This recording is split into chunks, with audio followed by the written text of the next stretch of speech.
Oke, Assalamualaikum warahmatullahi wabarakatuh.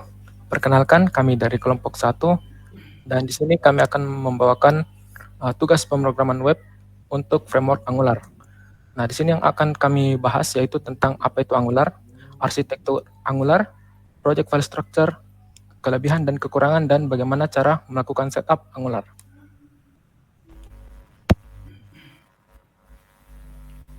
Baik, terima kasih atas kesempatannya. Saya Reza Putra akan menjelaskan mengenai apa itu Angular. Angular, yang awalnya disebut Angular JS, adalah kerangka kerja aplikasi web front-end open source JavaScript berbasis TypeScript yang dikembangkan oleh Google. Angular dirancang khusus untuk membuat aplikasi yang dinamis. Angular digunakan untuk mengembangkan aplikasi client-side yang canggih, terutama aplikasi yang single page. Angular memiliki serangkaian fitur dan alat yang menyederhanakan pengembangan aplikasi itu sendiri, sekaligus menjamin hasil kerja yang sangat baik.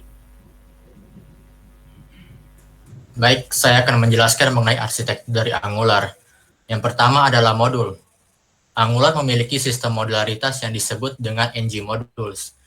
ng modules ini bisa berisi komponen, service, ataupun file code yang ruang lingkupnya ditentukan oleh ng modules itu sendiri. Selanjutnya adalah komponen. Komponen adalah blok bangunan utama untuk aplikasi Angular. Setiap komponen terdiri dari HTML template, TypeScript class, CSS selector, maupun CSS style. Lalu ada pula template. Di Angular, template adalah sebuah blueprint untuk fragment user interface, di mana ini ditulis dalam HTML dan sebuah sintak khusus dapat untuk membangun fitur-fitur Angular. Lalu ada pula data binding. Data binding digunakan untuk membuat koneksi langsung antara bagian UI yang dibuat dari template dengan model. Koneksi ini dapat digunakan untuk menyinkronkan tampilan dengan model untuk memberitahu model ketika peristiwa sedang terjadi ataupun keduanya. Lalu direktif. Direktif didefinisikan sebagai kelas yang dapat menambahkan perilaku baru ke dalam elemen atau memodifikasikan perilaku yang ada. Tujuan dari direktif ini adalah untuk manuver DOM, baik dalam menambah elemen baru, menghapus elemen, atau mengubah tampilan elemen DOM. Selanjutnya service. Service adalah objek sekali pakai di mana mereka berisi metode yang mempertahankan data sepanjang masa pakai aplikasi.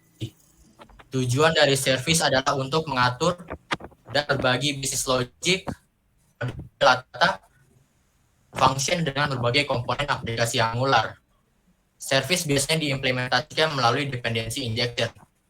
Yang terakhir adalah dependency injection. Dependency injection merupakan pola dan mekanisme desain untuk membuat dan mengirimkan beberapa bagian aplikasi ke bagian lain. Di Angular, dependensi biasanya adalah sebuah service, namun mereka juga bisa berupa nilai seperti string atau function.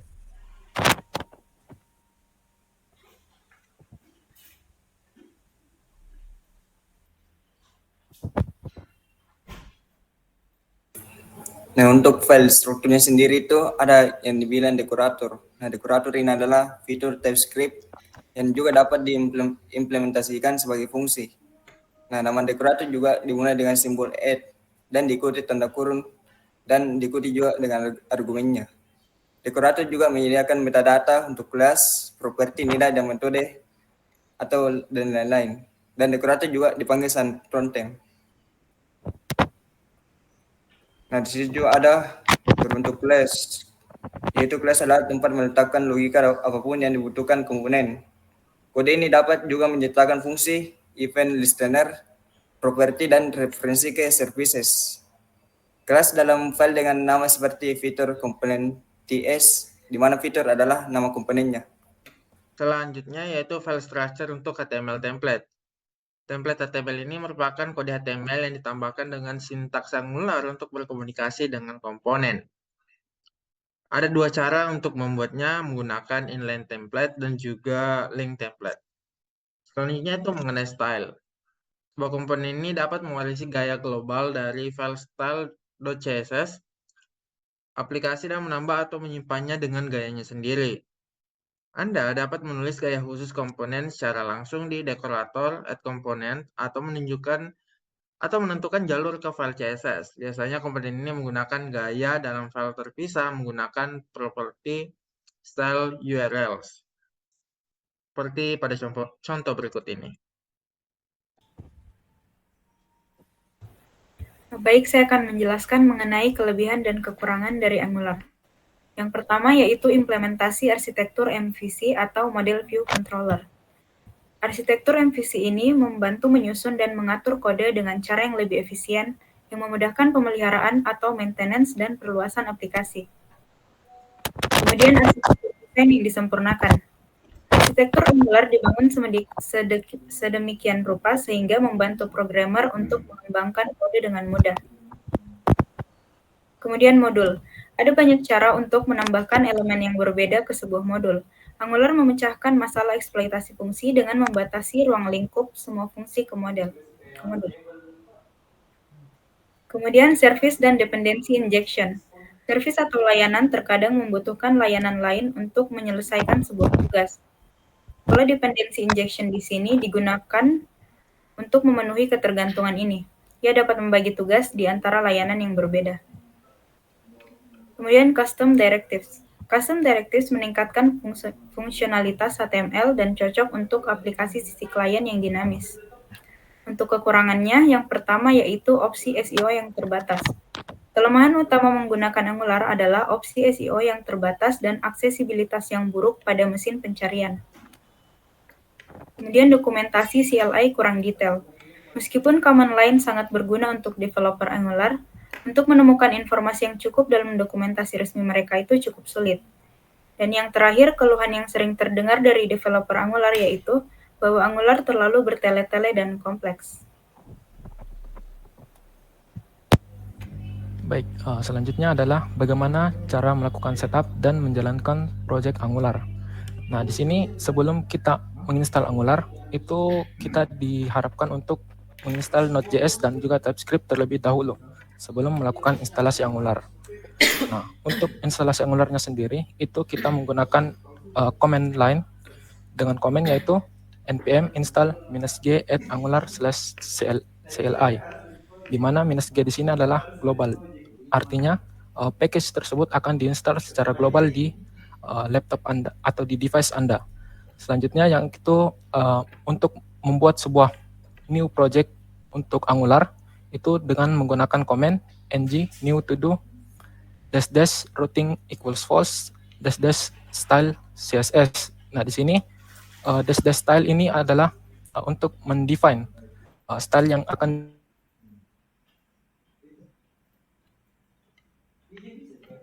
digunakan adalah CSS. Selanjutnya, untuk menjalankan sebuah project Angular, itu pertama kita akan melakukan cd atau change directory ke folder yang telah dibuat sebelumnya. Dan selanjutnya kita memasukkan komen yaitu ng serve -- open, di mana -- open di sini akan membuka browser yang langsung mengarah ke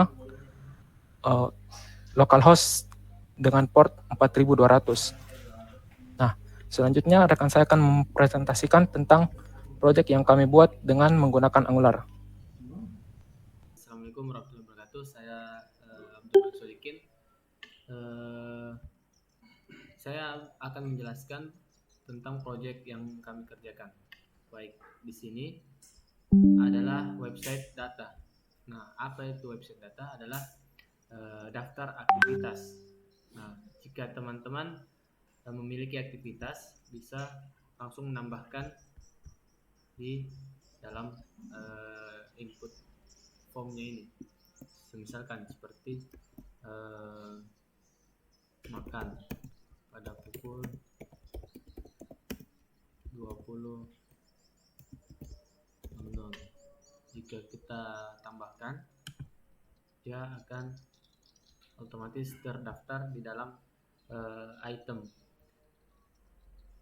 Setelah itu, jika kita ingin menambahkan kegiatan lagi,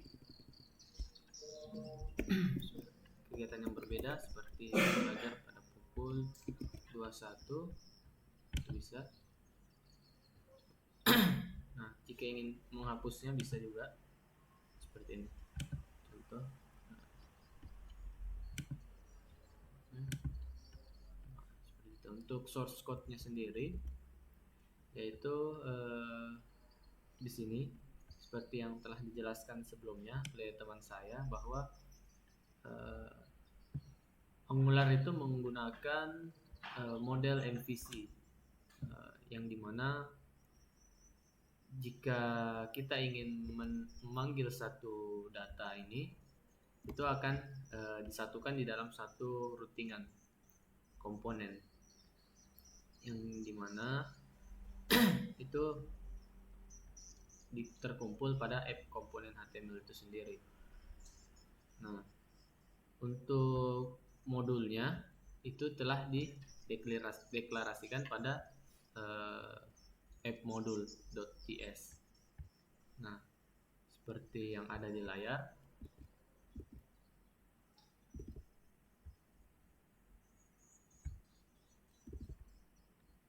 Seperti yang ada di layar ini teman-teman. Mungkin saya stop sharing dulu ini.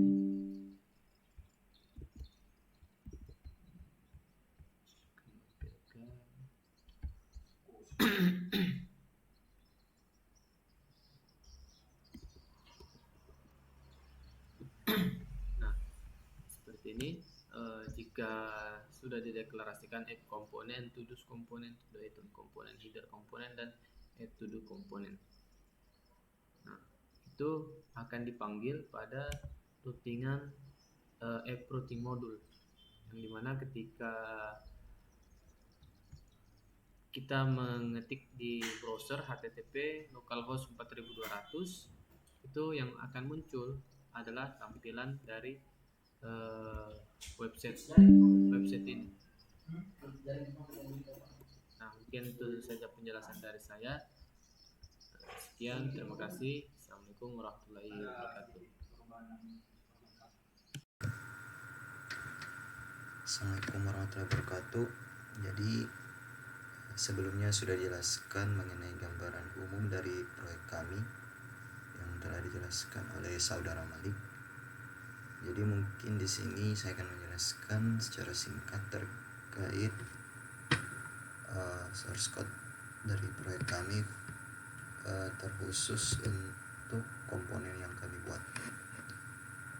Jadi seperti yang kita ketahui bahwasanya komponen itu merupakan building block pada suatu proyek Angular, yaitu di mana konten dari aplikasi diletakkan. Jadi untuk proyek kami sendiri di sini kami membuat 4 komponen, di mana untuk headernya sendiri yaitu bisa dilihat di komponen layout, dan untuk inti dari proyek kami yaitu terkait to-do list itu bisa dilihat di komponen add to-do, to-do item, dan to-dos, di mana setiap komponen kami berisi 4 file. Jadi untuk file yang berakhiran komponen.html itu berisi terkait file HTML dari komponen tersebut, dan untuk stylingnya ada di file yang berakhiran .komponen.css, dan untuk unit testingnya sendiri bisa dilihat pada file yang berakhiran komponen.spec.ts. Dan untuk controller dari komponen suatu komponen atau tempat untuk memproses kerja dari suatu komponen itu bisa dilihat di file yang berakhiran .komponen.ts. Jadi saya rasa sekian terkait gambaran komponen dari proyek kami, kurang lebihnya mohon dimaafkan. Dan sekian dari kelompok presentasi dari kelompok kami, yaitu yang kelompok yang membahas terkait proyek Angular. Kami ucapkan wassalamualaikum warahmatullahi wabarakatuh.